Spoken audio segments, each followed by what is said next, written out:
Hello বন্ধুরা, good morning. আশা করি সবাই ভালো আছো। আমি বৈশাখী বলছি। আমার আর একটি নিউ ব্লগে সবাইকে অনেক অনেক স্বাগত জানাই। আজকে সোমবার সকাল ৮টা বাজে। এখন থেকে এই ব্লগটা শুরু করছি তোমাদের সাথে নিয়ে। আশা করি আমার ব্লগটা তোমাদের ভালো লাগবে। আজকে ঘুম থেকে উঠেছি প্রায় 6:30 বেজে গেছিলো। ঘুম থেকে উঠে নিচে প্যাসেজে গিয়ে ঝাঁট দিয়ে উঠুন টুঠুন ধুয়ে একদম উপরে চলে এসেছিলাম। এসে একটু গরম জল খেয়েছিলাম অফ ক্যামেরায়, এগুলো করে নিয়েছি। আর আমার কয়েকদিন জানো তো ওই ফোনের চার্জারটা গন্ডগোল করছে, চার্জই হতে চায় না, অনেক দেরি লাগে চার্জ হতে আর কি। তো চার্জারটা মনে হচ্ছে পাল্টাতে হবে, কোনো রকম তাপ্তি মেরে চলছে আর কি। তো যাই হোক, চলো আজকে এই রুম থেকেই তোমাদের সাথে ব্লগটা শুরু করলাম। এই রুমের গল্পটা এখন শুরু করি। তো প্রথমে দেখলে এই পাশে জানালাটা খুলে দিলাম। এই পাশে জানলা না আমি সবসময় খুলি না, কারণ এই পাশে একটা বিল্ডিং তৈরি হচ্ছে পাশের বাড়ি। তো বিল্ডিং তৈরি হচ্ছে মানেই সিমেন্টের বালি ধুলো তো আসবেই ঘরে, তার মধ্যে মিস্ত্রিরাও কাজ করে, ঠকঠক আওয়াজও হয়। তো ওই জন্য জানালাটা খুলিনি আর কি। তো আজকে দেখলাম রোদও হয়েছে আর মিস্ত্রিরাও আসেনি দেখলাম, ওই জন্য খুলে দিয়েছি আর কি। আর বিল্ডিং হয়ে গেলে কিন্তু একেবারে রোদ আসবে না আমাদের রুমে এখান দিয়ে আর কি। তবে গরমের দিনে যতটা রোদ মানে দেওয়ালে লাগতো, আমার মনে হচ্ছে বিল্ডিং হয়ে গেলে অতটা রোদ লাগবে না হয়তো। আর পশ্চিম পাশের ওয়ালটা ভীষণ গরম হয়ে যেত আর কি। তো যাই হোক, দেখা যাবে, বিল্ডিংটা হয়ে যাক। তবে রোদ আসলে ঘরের মধ্যে মানে ভালো, ঘরটা আলোকিত লাগে বেশ, আলো হাওয়া ঢুকলে বেশ ঘরের মধ্যে ভালো। আর বেশিক্ষণ রোদ অবশ্যই থাকে না, চলে যায়। আশেপাশে অনেক বড় বড় বিল্ডিং, তো রোদ অতটা থাকে না আর কি। তো জানালা দরজা প্রতিদিন খুলে দিই, ঘরের মধ্যে যে গুমোটটা থাকে ওটা বেরিয়ে যায়। আর হচ্ছে এখানে এত মশার উপদ্রব আমাদের এখানে, তো বিকেল থেকেই জানালা দরজাগুলো বন্ধ করে রাখি, সারা রাত প্রায় বন্ধ থাকে জানো তো। সকালে উঠলেই একটু খুলে দিই। আমার হাজব্যান্ড এই পাশে জানালাটা খুলে দেয় আর দরজাগুলো খুলে দেয়, তো ওই পাশের জানালাটা খোলা হয় না, তো আমি খুলে দিলাম। আর আজকে আমি বেডশিটটা চেঞ্জ করছি, দেখছো বেশ কয়েকদিন হয়ে গেল বেডশিট চেঞ্জ করিনি। আমি 3-4 দিন অন্তর অন্তর বেডশিট চেঞ্জ করে নিই প্রত্যেকটা বিছানায়। তো আজকে বেশ 5 দিন মতো হয়ে গেছে বেডশিট চেঞ্জ করা হচ্ছিল না, আজকে একবারে নিউ বেডশিট চেঞ্জ করে নিলাম।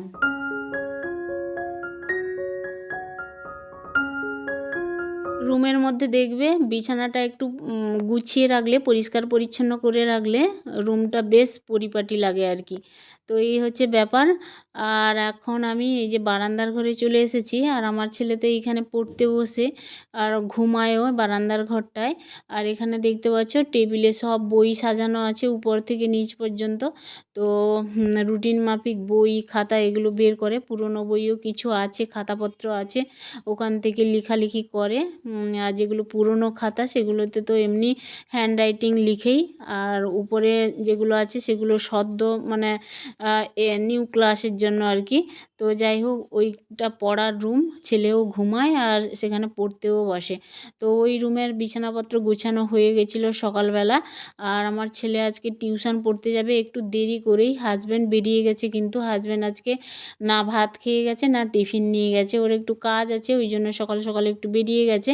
তবে মেয়ে বিকেলে বেরোবে, ছেলে একটু বেলার দিকে বেরোবে। কখনো থাকে 8:30টার সময় কোচিং, কখনো থাকে 10:30টায়। এখন তো স্কুল বন্ধ, তো কোচিংয়ের টাইমটা একটু পাল্টে গেছে, আবার স্কুল খুলে গেলেই আবার সেই পুরনো রুটিনে আবার ফিরে যাবে। সেই 7:30টায় বেরোবে, স্নান টান করে স্কুলের বই টই নিয়ে রুটিন নিয়ে যাবে, গুছিয়ে তারপরে টিফিন নিয়ে যাবে। সেই বিকেলবেলা আসবে 5:30টার দিকে স্কুল থেকে, জানো তো। সে অনেকটা লং টাইম বাইরে থাকবে, তো ওকে টিফিন করে দিতে হয়। আর এখন তো একটু চাপটা কম কয়েকদিন ধরে, যেহেতু মাধ্যমিক পরীক্ষা হচ্ছে, আবার স্কুল কয়েকদিন পর খুলে যাবে ছেলের। তো এখন আমি বারান্দা থেকে ঝাঁট দিয়ে কমপ্লিট করে নিচ্ছি, বিছানাটা পরিষ্কার পরিচ্ছন্ন করে একবারে পুরো ঘরটা ঝাঁট দিয়ে নেব। সকালের বাসি কাজগুলো সেরে নিচ্ছি। আজকে মিস্ত্রি আসবে বলেছে, আমার হাজব্যান্ড যখন অফিসে গেছিলো তখন রঙের মিস্ত্রি ফোন করেছিল যে আজকে ওই যে ওয়ালটা বলছিলাম তোমাদের আমার ব্লগে, তোমরা যারা আমার ব্লগ দেখো তারা অবশ্যই জানবে, যারা ফুল ভিডিও দেখো তারা জানবে। আমি বলেছিলাম আমাদের নতুন ঘরে ওয়ালে একটা কালারিং রং হবে, সেই মিস্ত্রি আসবে রং দিতে আর কি। তবে তাদের সিস্টেম আছে কিভাবে কি রং দেবে, অবশ্যই স্টেপ বাই স্টেপ দেবে আর কি। তো আমি দেখব, দেখলে তারপরে তোমাদের মাঝে একটু শেয়ার করব একটু না একটু আর কি।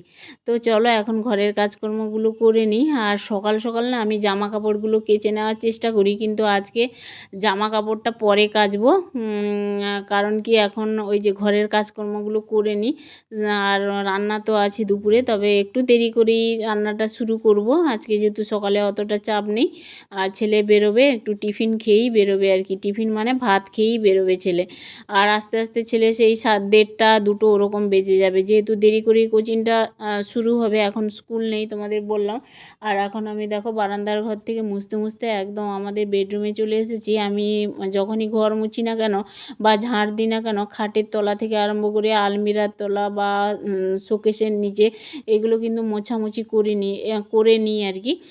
কারণ না মুছলে কিন্তু ঝুল তো থেকেই যায় আর ময়লা ভীষণ হয় আর কি। আর ঝুল যে কোথা থেকে আসে জানি না, এত ধুলো এত ধুলো, প্রত্যেক দিন ঝাড় দিই তাও ঘরের মধ্যে প্রচুর ধুলো জমে যায় আর কি।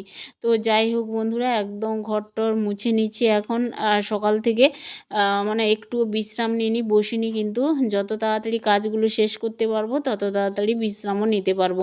তো তবে মিস্ত্রি আসবে, কাজগুলো দেখবো, ওই জন্যই আমি একটু তাড়াতাড়ি করে কাজগুলো সেরে নিচ্ছি।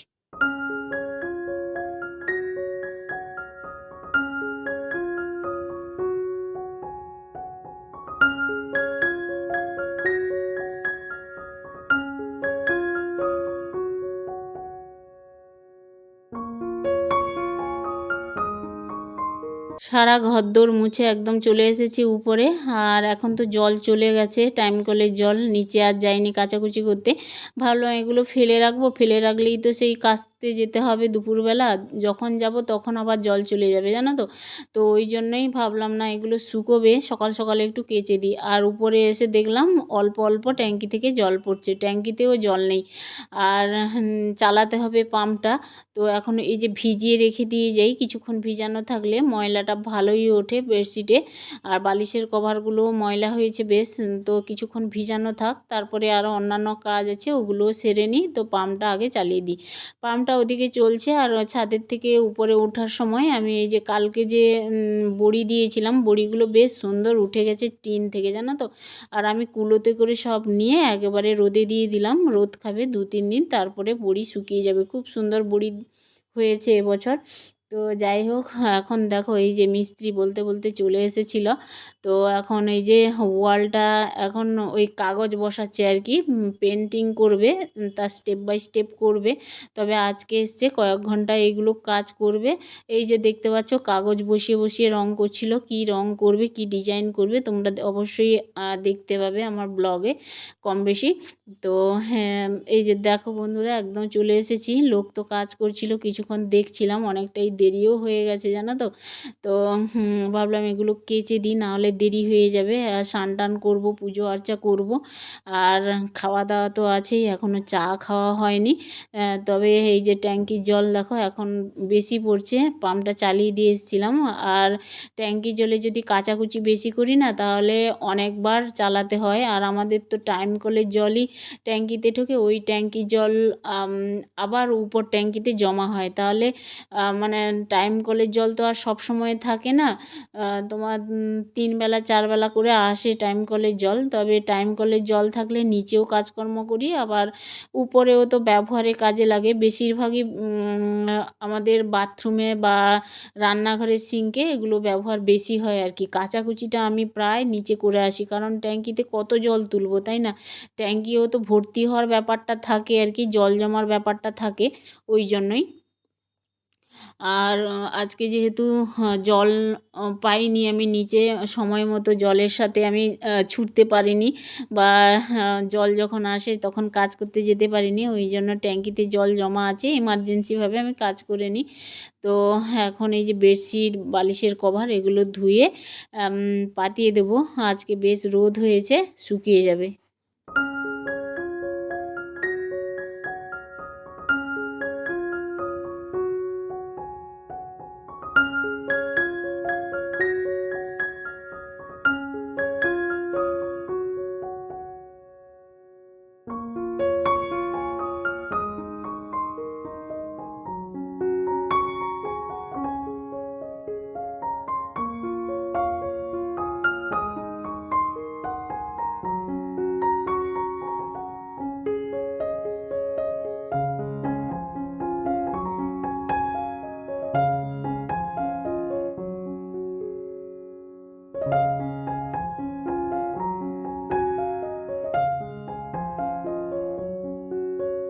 কাচাকুচি করে নিয়েছি বেডশিট আর বালিশের কভার। তো ফোনটা যখন ক্যামেরাটা ঘুরিয়েছিলাম না, তখন হাত লেগে কিভাবে জুম হয়ে গেছে জানো তো, বুঝতেই পারিনি। যখন ভিডিও এডিট করছিলাম তখন বুঝলাম যে ফোনটা কিভাবে যে জুম হয়ে গেছিলো, মানে অনেক দূরে বসিয়েছিলাম ক্যামেরাটা, হাত লেগেই জুম হয়ে গেছে। এই জন্য কাছাকাছি একদম ভিডিওটা চলে এসেছে। তো যাই হোক, ভিডিও যখন হয়েইছে তখন তো মানে শেয়ার করতেই হবে। আর আমার ক্যামেরা ধরার মতো প্রায় কেউই থাকে না, কারণ ছেলেও ব্যস্ত থাকে, মেয়েও ব্যস্ত থাকে। আর বাড়িতে থাকলেও ক্যামেরা ধরতে বললেও ওরা ঠিকভাবে মানে অতটা ধরতে চায় না, বলবে না পারবো না এরকম। মাঝে মাঝে আবার ক্যামেরা করে দেয়, ছেলেকে বললে বা মেয়েকে বললে ক্যামেরা ধরে দেয়। কিন্তু বেশিরভাগ টাইমেই আমি একা একাই ভিডিও বানাই তো, আর কখন কিভাবে হয়ে যায়। আবার অনেক সময় না ক্যামেরা মানে অন করতেই ভুলে যাই, ভিডিও অন করতেই ভুলে যাই জানো তো। এদিকে কাজকর্ম করছি, ফোনটাও ঠিক বসিয়েছি, কিন্তু অনই করি না, মাঝে মধ্যেই ভিডিওই হয় না। তারপরেও মন খারাপ হয়ে যায়। তো যাই হোক, ভিউ তো নেই ভিডিওতে, কি বলবো আর। ভিডিও ছাড়লেই ভিউ একেবারে হচ্ছেই না, তাও চেষ্টা চালিয়ে যাই। বন্ধুরা, এইমাত্র দেখতে পাচ্ছ এই যে ফলের ঝুড়ি নিয়ে উপরে উঠছি। আর আমার ট্রাইপডটা না একটা জায়গায় ক্ষয়ে গেছে বুঝলে, ঠিকভাবে বসে না। ওই জন্য এই যে আইসক্রিমের খাপটা দেখতে পাচ্ছ, ওটা রেখেছি জাস্ট বসাই আর কি। আর বড় ট্রাইপডটা তো একবারে ভেঙে গেছে। আর ওই যে রং করতে এসেছিল, দেখতে পাচ্ছ চলে গেছে ওরা, বেশিক্ষণ লাগেনি, ওই 2 ঘন্টা মতো। দেখতে পাচ্ছ একবারে পেপার মারিয়ে দিয়ে গেছে, তার উপরে রং দিয়েছে। কালকে হবে বেস কোট, তারপরে কালার হবে। এখনও 2 দিন বাকি আছে, ঠিক আছে। তো এখন এই যে আমাদের ঠাকুর ঘরে আসলাম, পুজো করব। ঠাকুর ঘরটা মুছিয়ে বাসন টাসন মেজে ফলটা ধুয়ে ঠাকুরকে খেতে দেব, ঠিক আছে। আর দেখতে পাচ্ছ বন্ধুরা, আমার এই যে ঠোঁটের উপরে কীরকম জ্বর ঠোসা পড়েছে, প্রচণ্ডভাবে ব্যথা। খেতে গেলে তো মানে তরকারি খেতে গেলে একটু জ্বালা জ্বালা করে। তো কিছু করার নেই, শরীর থাকলে বিভিন্ন রোগ আসবে, ঠিক আছে। চলো এখন পুজো আর্চা করে নিলাম, দেরি হয়ে যাচ্ছে।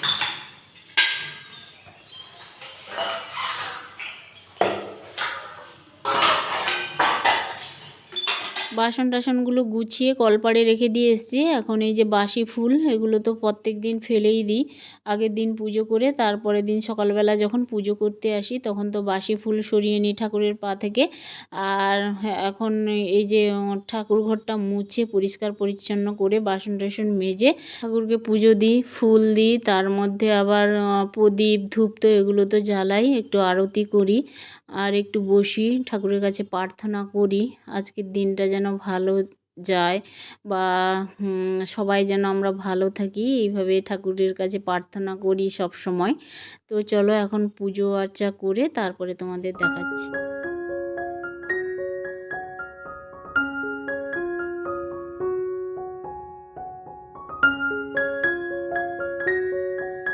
পুজো করে চলে এসেছি, দেখো ভাত বসিয়ে দিয়েছিলাম, চাল টাল ধুয়ে ভাতটা ফুট এসে গেছে।